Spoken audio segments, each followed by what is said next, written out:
This is Pandemic Check-In 22. I'm coming to you from outside today. It's one of this last weekend. This next weekend's supposed to be nice, and then it's supposed to kind of get cold and rainy. Anyway, I didn't bring any notes, so I'll probably forget stuff. So, the election was Tuesday, the United States presidential election, in case somebody, I don't know, doesn't know about it. Somebody from another country watches this. So it was Tuesday, and this is Friday, and we still don't know who the president's going to be. I have completely checked out. I just figured I'll find out soon enough.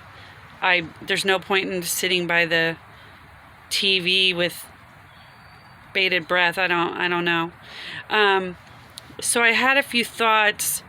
For one thing, I was just cleaning out, trying to get my checks together and all this. And just, I found a lot of reminders to fill out the census and reminders to vote. Like, we're talking, I threw most of them away. I bet I got 25 things mailed to me for both of those.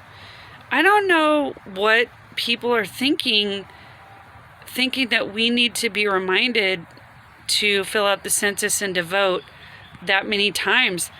I guess maybe they figure people are at home.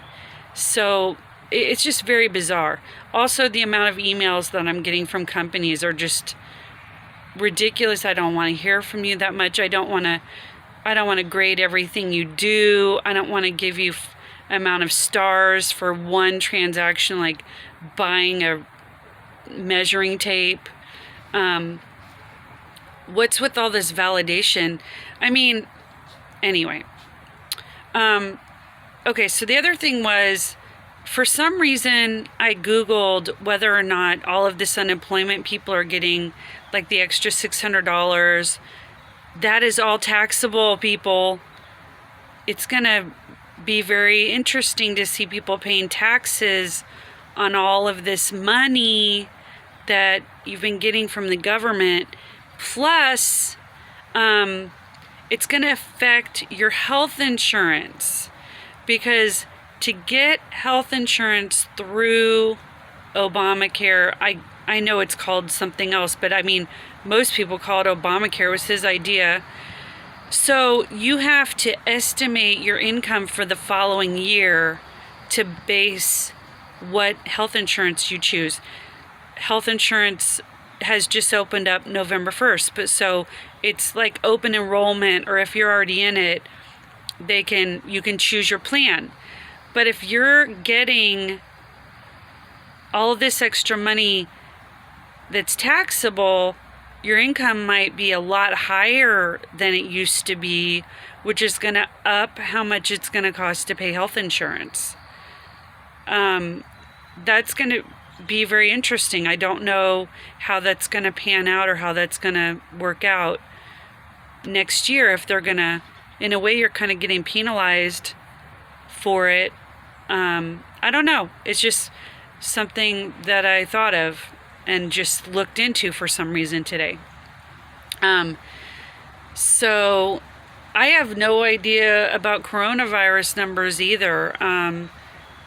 I ask around. I mean, I guess at work, one of the coworkers had a cough and she got tested, but she didn't have it. So that's great. I don't want anybody to get coronavirus, honestly.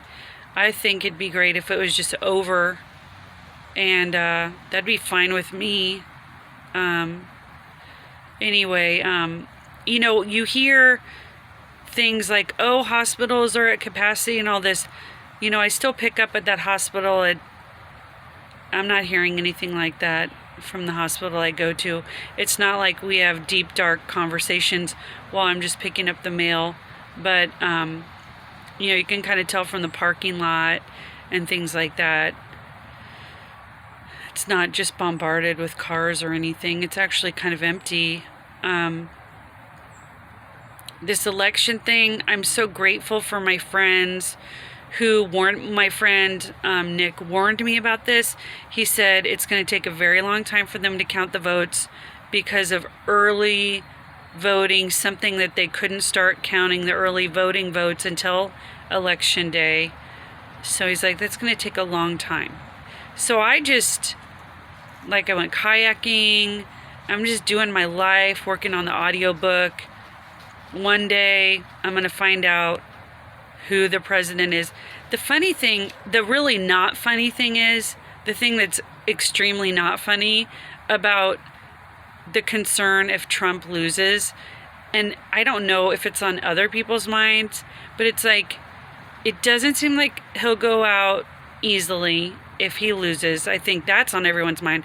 But then also, he knows where the buttons for the nuclear bombs are. I don't know if that's like in the very, very, very deep paranoid recess of my mind, and I'm a pretty positive person, so I can only imagine what people who are glued to the TV, they must just be losing their minds. If you're just watching the TV, I don't know, maybe it's like sports or something where it's exciting. I don't find it exciting, and I don't like it, so I don't know. I'm not sure. What else is going on? People were driving real crazy today, but for some reason that happens every Friday. I don't know what's up with that. I guess everyone's excited for the weekend. It is supposed to be nice. I already said that. I think maybe that's all I have to report. The life is going on, and I guess some things are not going on.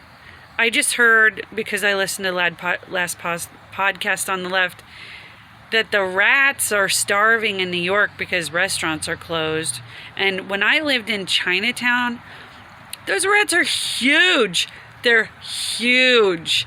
And at night, you could see their bodies rustling around inside the trash bags. It was kind of cool and kind of like so creepy at the same time. I guess some guy fell through a hole in the sidewalk in New York and was trapped in it with rats, and it was so gross. Anyway, that's like real news. But now I get my news from comedians and podcasts, I guess.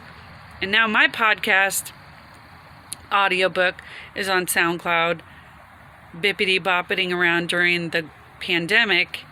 I gotta figure out a way to shorten that link. I don't even think that address will get you there, but I'm working on it every day. It's relevant, it's current, it's just about traveling in my camper during the pandemic, social distance traveling. Hope everybody's good. Bye.